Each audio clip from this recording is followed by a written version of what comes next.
Hello everyone, welcome back to Nagaraju study circle. మొదటిసారి మన YouTube channel ప్రతి ఒక్కరు కూడా ఇప్పుడే సబ్స్క్రైబ్ చేసుకోండి. రెగ్యులర్ కాంటెంట్ క్లారిటీగా ఏ మాత్రం మిస్ కాకుండా కానీ ఫాలో కండి. నెక్స్ట్ మీ నుండి నేను కోరుకున్న ఒక మోరల్ సపోర్ట్ ఏంటంటే ఒక లైక్ చేయండి. అలాగే ఈ వీడియో మొత్తం క్లియర్గా క్లారిటీగా విని మీకు నచ్చితే ఇంకొక ఇద్దరికి ముగ్గురికన్నా షేర్ చేయండి. నా యొక్క మెయిన్ సజెషన్ ఏంటంటే, ఇప్పుడు మనం ఇంగ్లీష్ ఛానల్ కోసం దోలాడుతున్నాం, ఇంగ్లీష్ చూస్తున్నామంటే మనం స్కూల్ లెవెల్లో కరెక్ట్ చదువుకోలేదనే మాత్రం వాస్తవం. ఎందుకంటే స్కూల్ లెవెల్లో కరెక్ట్ చదువుకుంటే మనం 5th క్లాస్లో 6th క్లాస్లో స్టార్ట్ అయిన ఇంగ్లీష్ గ్రామర్ డిగ్రీ అయిపోయి పీజీ అయిపోయి మనం కాంపిటేటివ్ ఎగ్జామ్ చదివేటప్పుడు కూడా మనకి యూజ్ అవుతుంది. అదే గ్రామర్లో ఏమాత్రం మార్పు ఉండదు. కాబట్టి మన చుట్టుపక్కల స్కూల్ పిల్లలు ఉన్న, మన అన్నయ్య వాళ్ళ పిల్లలు, మన అక్క వాళ్ళ పిల్లలు, చెల్లి వాళ్ళ పిల్లలు ఎవరున్నా కానీ ఇప్పుడు దసరా సెలవులు కాబట్టి ఖచ్చితంగా వాళ్ళందరికీ కూడా ఇది వీడియో పంపించండి, నేర్చుకోమని చెప్పండి. చాలా స్వీట్ అండ్ షార్ట్ లా మీకు చాలా తక్కువ టైంలో ఎక్కువ ఇన్ఫర్మేషన్ ఇచ్చాను. ఇంగ్లీష్ గ్రామర్ మొత్తం కూడా 18 నుండి 20 గంటల లోపే ఉంది కాబట్టి ఖచ్చితంగా చూడండి. ఇప్పుడు నా వీడియో చూసిన ప్రతి ఒక్కరు చివరి దాకా చూసి ఒక్కసారి మీరు ఎక్కడైనా మీ ఏ ఇన్స్టిట్యూట్ లో పోయినా ఇంత నీట్గా నేర్చుకున్నారేమో ఒకసారి వర్క్స్ గురించి ఇలా డీటెయిల్ గానీ అసలు వర్బ్ అంటే ఇంత క్లియర్ ఏంటి అనేది ఒకసారి మీరు ఈ వీడియో ఒక 10 నిమిషాలు స్పెండ్ చేసి విన్నాక ఈ వీడియో నచ్చితే ఖచ్చితంగా షేర్ చేయండి. ఇంకోటి మీ నుండి కోరుకునే అంటే ఈ వీడియో వల్ల మీకు ఎంతవరకు ఉపయోగపడుతుందో కూడా మీరు ఒక నా కామెంట్ కూడా చేయండి. ఎందుకంటే మీ కామెంట్లు కానీ మీ లైక్లు కానీ నాకు చాలా మోరల్ సపోర్ట్ ఇస్తాయి. ఇంకా ముందుకు చాలా మంచి నీట్గా క్లాసులు తీసుకోవడానికి నాకు యూజ్ అవుతుంది అన్నట్టు. ఓకే అండి, మనము పార్ట్స్ ఆఫ్ స్పీచ్ లో ఏం చెప్పామంటే నౌన్ అయిపోయింది. నౌన్ తర్వాత మనం చదువుకున్నది ఏంటంటే ఆర్టికల్స్ చదివినాం. ఎందుకు చదివినంటే నౌన్కు ఇంకా పడుతుంది. తర్వాత ప్రొనౌన్ చదివినాం, తర్వాత అడ్జెక్టివ్ చదివాను. అడ్జెక్టివ్ చదవగానే మనం డిగ్రీస్ ఆఫ్ కంపారిజన్ చదివాను. ఆ తర్వాత ఉన్నదే 4th వన్ వర్బ్స్. వర్బ్ అంటే నేను పార్ట్స్ ఆఫ్ స్పీచ్ అంటే ఎన్ని వర్డ్స్ అనే చెప్పాను. నేను మొదటి వీడియోలో లింకప్ చేశాను.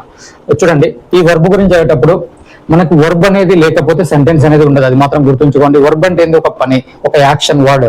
ఏదో ఒక పని నువ్వు చేయకపోతే నువ్వు దేని గురించి మాట్లాడటానికి ఏం సందర్భం ఉండదు కదా.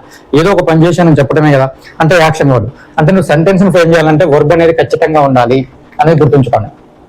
అసలు వర్బ్కి మనం డెఫినేషన్ తీసుకుంటే ఎలా తీసుకుంటాం? వర్బ్ అనే దాన్ని డెఫినేషన్ తీసుకోవాలంటే మనం ఎలా తీసుకుంటామో ఒకసారి చూడండి. వర్బ్ ఈజ్ ఏ వర్డ్ అన్నాను. నేను ఏమన్నా పార్ట్స్ ఆఫ్ స్పీచ్ అన్ని కూడా ఒక వర్డే అని చెప్పాను. అంటే ఒక పదం మాత్రమే. Word which express doing, being, position. అంటే నువ్వు ఏదైనా యాక్షన్ చేస్తున్నా, నువ్వు ఒక స్టేట్ లో ఉన్నా, స్థితిలో ఉన్నా, ఒక పొజిషన్ లో ఉన్నా, ఏదైనా కలిగి ఉంది అని చెప్పడం కంటే ఈ యాక్షన్ అంటే నువ్వు ఏదైనా పని చేస్తున్నావు, అది యాక్షన్ వర్డ్. నువ్వు ఒక స్థితిలో ఉన్నావు. ఇప్పుడు ఐఎమ్ ఏ టీచర్ అంటున్నాను, ఇవార్ ఏ లిజనర్స్ అంటున్నారు, ఇవార్ ఏ స్టూడెంట్స్ అంటున్నాము. అంటే మీరు ఒక స్టూడెంట్ స్టేజ్ లో ఉన్నారు, నేను ఒక టీచర్ స్టేజ్ లో ఉన్నాను, నేను ఒక అని చెప్పడం కోసం. పొజిషన్ అంటున్నాను, నాకు కలిగి ఉన్నది అంటున్నాను. నాకు కలిగి ఉన్నది అంటే ఐ హావ్ 2 sisters అంటున్నాను, ఐ హావ్ ఏ కార్ అంటున్నాను. అంటే నాకు ఉన్నది దాన్ని చెప్పడాన్ని. అలాంటి స్టేజ్ లో కూడా మనం వాడుకుంటాము అంటున్నాను. అంటే ఇక వర్బ్ అనే సెంటెన్స్ చేసుకుంటే వర్బ్ అనేది ఏంటి? ఒక వర్డ్ విచ్ ఎక్స్ప్రెస్ ఏంటంటే యాక్షన్స్ కానీ, స్టేట్ కానీ, పొజిషన్ కానీ తెలిపే పదాన్ని కూడా మనం ఏమంటాం అంటే వర్బ్ అంటాము అని చెప్పండి. Okay, clear. అయితే ఈ పని గురించి చెప్పేటప్పుడు మనం చేసే ప్రతిదీ కూడా పని కదా. ఒక చిన్న ఎగ్జాంపుల్ చూడండి. ఈ పనికి ఈ ప్లేస్ క్రికెట్ అంటున్నాను, అతను క్రికెట్ ఆడుతున్నాడు అంటున్నాను. Sorry for the disturbance. Being అంటున్నాను, స్టేట్ అంటున్నాను. Your book is on the table. నీ పుస్తకం టేబుల్ పై ఉంది. అంటే ఎక్కడ ఏ స్థితిలో ఉంది? టేబుల్ మీద ఉంది అని చెప్పడం కోసము. Okay, I have a house in the village. ఆ విలేజ్ లో నాకు ఒక ఇల్లు ఉంది అంటున్నాను. అంటే యావ్ అనేది ఏం చెప్తుంది? నీకున్న పొజిషన్ చెప్తుంది. ఈజ్ అనేది ఏంది? నువ్వు ఉండే స్టేట్ అని చెప్తుంది. ప్లేస్ అనేది ఏంది? యాక్షన్ చెప్తుంది. అంటే ఒకసారి గుర్తుంచుకోండి, యాక్షన్ అయినా, స్టేట్ అయినా, పొజిషన్ అయినా, అంటే డూయింగ్ కానీ, బీయింగ్ కానీ, పొజిషన్ కానీ చెప్తున్నావు. నేను అందుకనే చెప్తున్నాను, నా వీడియో కరెక్ట్ లింకప్ ఉంటే మీకుంటే నేను do forms, have forms, be forms గురించి చెప్పాను. బీ ఫార్మ్స్ ఎక్కడ వాడాలి, హ్యావ్ ఫార్మ్స్ ఎక్కడ వాడాలి, డూ ఫార్మ్స్ వాడాలి. వీటితో నీకు టెన్స్ స్ట్రక్చరే తీసుకొచ్చాను. సెకండ్ వీడియో చూడండి నా దాంట్లో. మొదటి వీడియో కాకుండా సెకండ్ వీడియో చూస్తే నీకు లవ్ స్టోరీతో వర్డ్స్ ఫ్రేమ్ చేసి నీకు దాన్ని తీసుకొచ్చాను. ఎట్లా లవ్ స్టోరీతో వర్డ్స్ ఫ్రేమ్ చేసినాక బీ ఫార్మ్స్ తోటి నీకు ఎలా టెన్షన్ గుర్తుంచుకోవచ్చో చెప్పాను. సారీ, థర్డ్ వీడియో కావచ్చు మేబీ. Okay, clear. ఇక చూడండి, వర్బ్ ని ఏం చేస్తాం అంటే main verb, helping verb. MV అంటే మెయిన్ వర్బ్, హెల్పింగ్ వర్బ్ లాగా తీసుకుంటాం. వర్బ్ ని ఎన్ని రకాలు విభజించాను? 2 రకాలుగా. మెయిన్ గా ఒకటి మెయిన్ వర్బ్. ఈ మెయిన్ వర్బ్ ఏం చేస్తుంది? It tells about the action of the subject. Subject చేసిన యాక్షన్ ని తెలుపుతుంది. అంటే సబ్జెక్ట్ ఒక పని చేస్తున్నా. ఇప్పుడు నేను I am I am teaching English grammar అంటున్నాను. నేను సబ్జెక్ట్ ని. సబ్జెక్ట్ అంటే ఏందో మీకు వర్బ్ అంటే ఏందో, ఆబ్జెక్ట్ అంటే మీకు క్లియర్ గా మొదటి వీడియోలో చెప్పాను. క్లియర్. చూడండి, it tells about the action of the subject అంటున్నాను. సబ్జెక్ట్ చేసే పని గురించి చెప్పేదాన్ని ఏమో మెయిన్ వర్బ్ అంటాము. అసలు హెల్పింగ్ వర్బ్ ఏంటి ఉపయోగము? It shows the time of action. అది ఏ టైంలో జరిగిందో చెప్పేది హెల్పింగ్ వర్బ్. హెల్పింగ్ వర్బ్ లేకపోతే మనకి ఏ టైంలో జరిగిందో మనం చెప్పలేము అనేది గుర్తుంచుకోండి. చిన్న ఎగ్జాంపుల్ చూడండి. యు ఆర్ లెర్నింగ్ ఇంగ్లీష్ అంటున్నాను. యు ఆర్ లెర్నింగ్ ఇంగ్లీష్ అంటే చూడండి, ఈ ఆర్ అనేది హెల్పింగ్ వర్బ్, లెర్నింగ్ అనేది ఏంటి? Main verb. నువ్వు ఇంగ్లీష్ ఏంటి నేర్చుకుంటున్నావు, నువ్వు ఇంగ్లీష్ నేర్చుకుంటున్నావు. కానీ ఇక్కడ ఆర్ అనే హెల్పింగ్ వర్బ్ ఏం చెప్తుంది, it shows time of action. అది ఏ టైంలో జరిగిందో చెప్తుంటే ఇది ప్రెసెంట్ లో జరిగిందని చెప్తుంది ఆర్. ఇక్కడ కూడా ఏమైతుంది, నువ్వేం చేస్తున్నావు, లెర్నింగ్ ఇంగ్లీష్ నేర్చుకుంటున్నావు. ఇక్కడ కూడా ఏం చేస్తున్నావు, లెర్నింగ్ ఇంగ్లీష్ నేర్చుకుంటున్నావు. యు ఆర్ లెర్నింగ్ ఇంగ్లీష్ అంటున్నావు. ఇక్కడ ఇంగ్లీష్ నేర్చుకుంటుంటే సబ్జెక్ట్, ఇక్కడ ఇంగ్లీష్ సబ్జెక్ట్ నేర్చుకుంటున్నావు. బట్ సబ్జెక్ట్ అంటే నీవు అన్నట్టు. ఇక్కడ సబ్జెక్ట్ అంటే ఇంగ్లీష్ అనే సబ్జెక్ట్ కాదండి. నువ్వు ఇంగ్లీష్ నేర్చుకుంటున్నావు, ఇక్కడ కూడా నువ్వు ఇంగ్లీష్ నేర్చుకుంటున్నావు. కానీ ఇక్కడ ఏంది, ఇది వర్ వచ్చింది, ఇక్కడ ఆర్ వచ్చింది. ఇక్కడ వర్ వచ్చిందంటే ఇది పాస్ట్ వస్తుంది, ప్రెసెంట్ వస్తుంది. It shows time of action.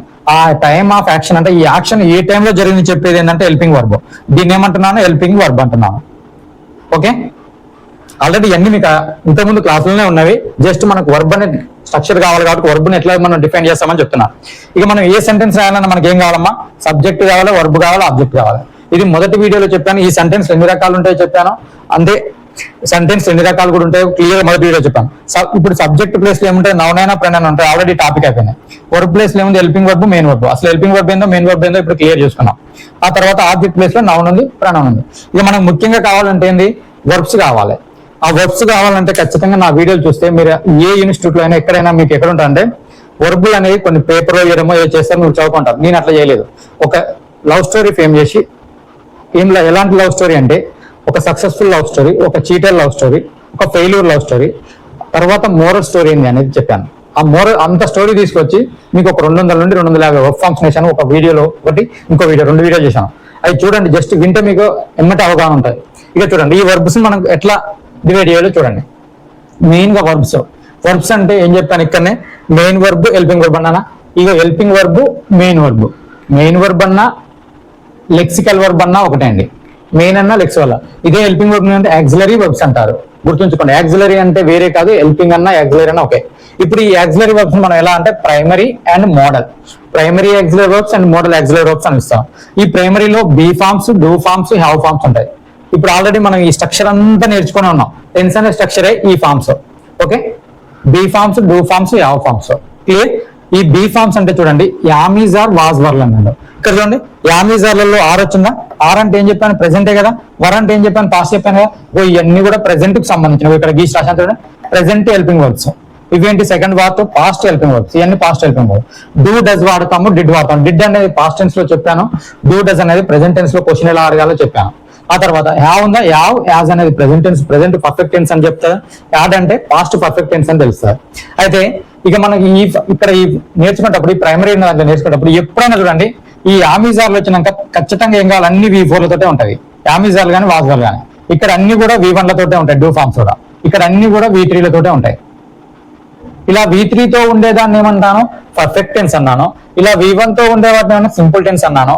ఇలా V4తో ఉండేదాన్ని ఏమన్నాను అంటే పర్ఫెక్ట్ కంటిన్యూస్ టెన్స్ అన్నాను. ఈ కంటిన్యూస్ ఇక్కడ ప్రెసెంట్ కాబట్టి ప్రెసెంట్ కంటిన్యూస్, ఇక్కడ ఫాస్ట్ కాబట్టి ఫాస్ట్ కంటిన్యూస్ అవుతాయి. ఇది చూడండి, ఇదేంటి సింపుల్ కదా. సింపుల్ కాబట్టి ప్రెసెంట్ కాబట్టి ప్రెసెంట్ సింపుల్, ఫాస్ట్ కాబట్టి ఫాస్ట్ సింపుల్ అవుతాయి. ఇది చూడండి, యాభ్యాజులు V3 వచ్చింది అంటే ఏమన్నాను, పర్ఫెక్ట్ అన్నాను కదా. పర్ఫెక్ట్ లో ఇది ఒకవేళ ఈ ప్రెసెంట్ లో ఉన్నాయి కాబట్టి ప్రెసెంట్ కాబట్టి ప్రెసెంట్ పర్ఫెక్ట్ అయితే, ఫాస్ట్ కాబట్టి ఫాస్ట్ పర్ఫెక్ట్ అయితే. ఆల్రెడీ టెన్స్ స్ట్రక్చర్ ఇంతకంటే ఎక్కువ ఉంటుంది అండి మీకు. ఇప్పుడు ఎక్కడెక్కడ ఏం యూజ్ చేస్తామో గదే టెన్స్. ఈ టెన్స్ గురించి మాట్లాడాలంటే ప్రైమరీ. ఓకే, ఆ తర్వాత మోడల్ అంటున్నాను. Modal verbs, modal auxiliary verbs అంటే ఏంటంటే మన యొక్క వైఖరులు కానీ, మన యొక్క అభిప్రాయాలు కానీ తెలిపే మోడల్స్ అంటారు. ఈ మోడల్స్ యాక్సిలరీ వర్బ్స్ అనేది shall, should, will, would, can, could, may, might, must, need, dare, have to, has to, had to, use to, have to అంటారు. వీటి యొక్క డీటెయిల్స్ ఇన్ఫర్మేషన్ ఒక క్లాస్ తీసుకోవాలి. ఎందుకంటే ఈ మోడల్ వర్బ్స్ అనేది ఎగ్జామ్ లో రావడం చాలా ఆస్కారం ఉంది. మనం స్పోకెన్ లో మాట్లాడుకోవాలంటే చాలా యూజ్ఫుల్ ఉండేవి కూడా ఇవే. ఓకేనా, షెల్ కానీ, విల్ కానీ ఫ్యూచర్ ని చెప్తాయి. ఒక పర్మిషన్ అడగాలన్నా చెప్తాయి అంటున్నాము. షుడ్ అంటే ఆబ్లిగేషన్ కూడా చెప్తాది. వుడ్ అంటే రిక్వెస్ట్ గా మనం ఒక రిక్వెస్ట్ గా మనం ఏమైనా పర్మిషన్ తీసుకోవాలంటే. కెన్ అంటే, కుడ్ అంటే ఎబిలిటీ చూపెడుతుంది. ఇదేమో ప్రెసెంట్ ఎబిలిటీ చూపెడుతుంది, పాస్ట్ ఎబిలిటీ చూపెడుతుంది. మే అంటే, మైట్ అంటే, మస్ట్ అంటే పాసిబిలిటీ చూపెడుతుంది. నీడ్ అంటే అవసరం, డేర్ అంటే ధైర్యం అనే యూజ్ చేసుకోవచ్చు. Have to, as to, had to అనేది మనం చేయాల్సిన పని ఏదైనా ఉంది అనుకోండి. అలా చేయాల్సిన పని గురించి మనం మాట్లాడాలంటే స్పోకెన్ ఇంగ్లీష్ లో హ్యావ్ టు, యాజ్ టు వాడతాము. ఎప్పుడైనా యూజ్ టు అంటే గతంలో ఒక అలవాటుగా జరిగే పని గురించి చెప్తాము. హార్ట్ టు అంటే ఖచ్చితంగా చేయాల్సిన పని గురించి చెప్తాము అన్నట్టు. ఓకే, ఇలాంటి అన్నిటిని కూడా మనం మోడల్స్ వరకు ఒక క్లాస్ తీసుకున్నాము. ప్రైమరీ వర్బ్స్ గురించి ఆల్రెడీ మనకు అన్ని తెలుసు. ఎప్పుడు కూడా వీటితోటి V4 వస్తాయి, V1 వస్తాయి, V3 వస్తాయి. వీటన్నిటి కూడా కంటిన్యూస్ టెన్స్ అంటాము, సింపుల్ టెన్స్ అంటాము, పర్ఫెక్ట్. ఇది ప్రెసెంట్ లో ఉంటే ప్రెసెంట్ పర్ఫెక్ట్, ఫాస్ట్ లో ఉంటే past perfect. Okay, clear. Tense structure కూడా వీటితోటి అయిపోయింది. ఆల్రెడీ ఒక వీడియో కూడా తీసాను, జస్ట్ 5 నిమిషాలు 2 నిమిషాల వీడియో ఉంటుంది. ఇక చూడండి, ఇప్పుడు మనం auxiliary and helping verbs, primary, modal verbs లాగా క్లియర్ చేస్తున్నాం. ఆ తర్వాత ఇక మెయిన్ వర్బ్ లెక్సికల్ వర్బ్ అన్నాను. మెయిన్ వర్బ్ లెక్సికల్ వర్బ్ అంటే ఆల్రెడీ నేను వర్బ్ ఒక లవ్ స్టోరీ ఫామ్ చేసేటప్పుడే చెప్పాను. Regular verb, irregular verb, unchangeable verbs అని క్లియర్ చేశాను. V1 V2 V3 V4 అని గుర్తుంచుకోమన్నాను. వాటిని ప్రెసెంట్ పాస్ట్ అని చెప్పాను. V1 ప్రెసెంట్ అన్నాను, V2 పాస్ట్ అన్నాను, పాస్ట్ పార్టిసిపుల్ V3 అన్నాను, ప్రెసెంట్ పార్టిసిపుల్ V4 అన్నాను. V4 అంటే ఇన్ఫార్మ్స్ వచ్చాయని కూడా ప్రెసెంట్ పార్టిసిపుల్ అని క్లియర్ చెప్పాను. ఆ తర్వాత మనకి ఏం కావాలి, యాక్టివ్ అండ్ ప్యాసివ్ వర్బ్ అంటే ఏంది, యాక్టివ్ వర్బ్ అంటే ఏంది, ప్యాసివ్ వర్బ్ అంటే ఏంది తెలుసుకోవాలి. ట్రాన్సిటివ్ వర్బ్, ఇంట్రాన్సిటివ్ వర్బ్ అంటే ఏంటో తెలుసుకోవాలి. Finite verb, non finite verb అంటే ఏంటో తెలుసుకోవాలి. ఒక్కసారి చూడండి, ఈ అయిపోయినాయి, ఈ రెండు కూడా అయిపోయినాయి మనకి. బట్ ఒక్కసారి మీకు రివిజన్ చేయడం కోసం చూస్తున్నాను. యాక్టివ్ అండ్ ప్యాసివ్ అన్నాం మనం, వాయిస్ టాపిక్ అనేది చదివాము. Active voice and passive voice చదివాము. యాక్టివ్ వాయిస్ ప్యాసివ్ వాయిస్ చదివేటప్పటికి యాక్టివ్ అంటే ఏంది, ఉన్న సబ్జెక్ట్ చేసే పని ఉంటుంది చూసాను. సబ్జెక్ట్ చేసే పనిని యాక్టివ్ గా ఉండాలి, అంటే సబ్జెక్ట్ యాక్టివ్ ఉండాలి. సబ్జెక్ట్ అనేది ద్వారా చేయబడే పని, సబ్జెక్ట్ ద్వారా చేయబడే పని యాక్టివ్ వర్బ్ అంటారు. ఇప్పుడు చూడండి, my mother cooks food daily అన్నాడు. కుక్స్ అనేది వండుతుంది, వండేది ఎవరు, మదరే కదా, సబ్జెక్టే కదా. ఇక సబ్జెక్ట్ అనే వాళ్ళు యాక్టివ్ గా ఉండాలి, అంటే ఆ వర్బ్ ద్వారా చేయబడిన పని సబ్జెక్ట్ ద్వారా ఉండాలి. ఆ వర్బ్ అనేది సబ్జెక్ట్ ద్వారా చేయబడిన పని ఉండాలి అక్కడ. ఇక్కడ చూడండి, ఈ వాజ్ కాల్డ్ అన్నాను. వాజ్ తర్వాత ఎప్పుడైనా ఏం రావాలి, నీకు V4 రావాలి. V4 రాకుండా V3 వచ్చిందంటే, V3 అంటే ఏంది, ఎప్పుడు కూడా మనకు ప్యాసివ్ కదా. ప్యాసివ్ వాయిస్ లో V3నే ఉంటది. మీకు యాక్టివైజ్ ప్యాసివైజ్ చెప్పేటప్పుడు చాలా క్లియర్ చెప్పాను. యాక్టివైజ్ ప్యాసివైజ్ లో మీకు టెన్స్ మారదు అని చెప్పా. జస్ట్ V3 వస్తుంది. ప్యాసివైజ్ లో అన్నిటి కూడా సబ్జెక్ట్ బదులు ఆబ్జెక్ట్ అవుతుంది అని క్లియర్ గా చెప్పాను. ఆ వీడియోలు ఇంటే రెండే వీడియోలు చాలా నీట్ గా క్లియర్ గా ఉన్నాయి చూడండి. My mother cooks food daily అంటున్నాను. ఇది మదర్ ద్వారా చేయబడుతుంది వంట. కానీ ఇక్కడ ఈ వాజ్ కాల్డ్, అతను పిలువబడుతున్నాడు, అతను పిలవట్లేడు. ఒకవేళ ఈ కాల్డ్ అంటే అతను పిలుస్తున్నాడు అన్నట్టు. ఈ వాజ్ కాల్డ్ అన్నాను. ఐ కిల్ అన్నాను.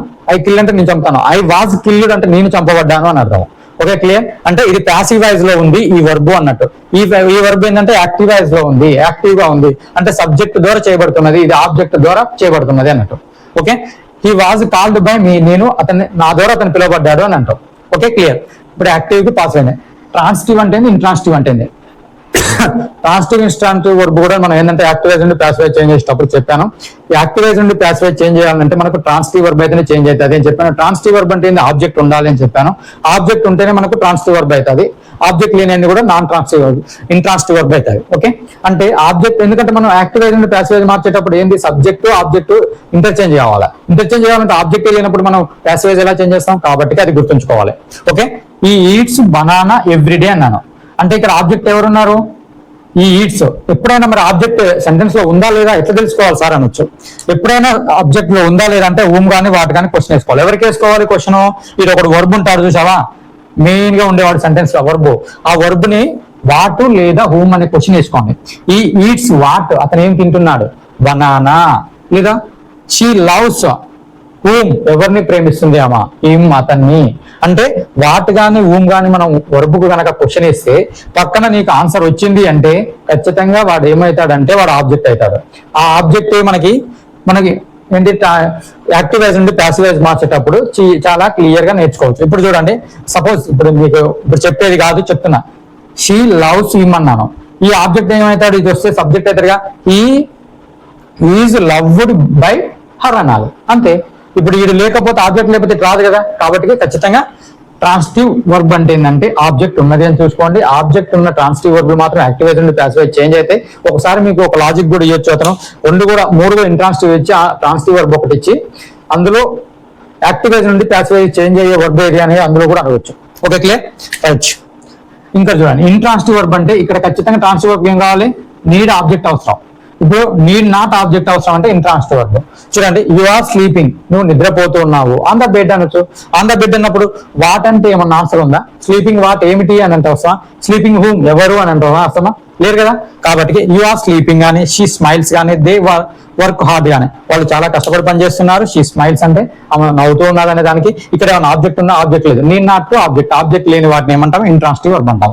Okay, clear. ఇంతకంటే ఎక్కువ ఏం అవసరం లేదు. మనం ఇంకొక వీడియో మోడల్స్ తోటి ఫినిట్ నాన్ ఫినిట్ కోడ్ నేర్చుకోవాలి. ఇవన్నీ కూడా వర్బ్స్ గురించి క్లియర్ గా మీకు ఇచ్చాను. ఇలా నీట్ గా నీకు ఇన్స్టిట్యూట్ లో కూడా చాలా కష్టము. థ్యాంక్ యూ ఉండాలి. ఈ వీడియో ఖచ్చితంగా నచ్చితే ఖచ్చితంగా లైక్ చేయండి, షేర్ చేయండి. ఖచ్చితంగా మన ఇంట్లో చదువుకునే పిల్లలు ఉన్నా కానీ పక్కా పంపించండి, అందరికీ చదువుకునేటట్టు చేయండి. థ్యాంక్ యూ ఉండాలి.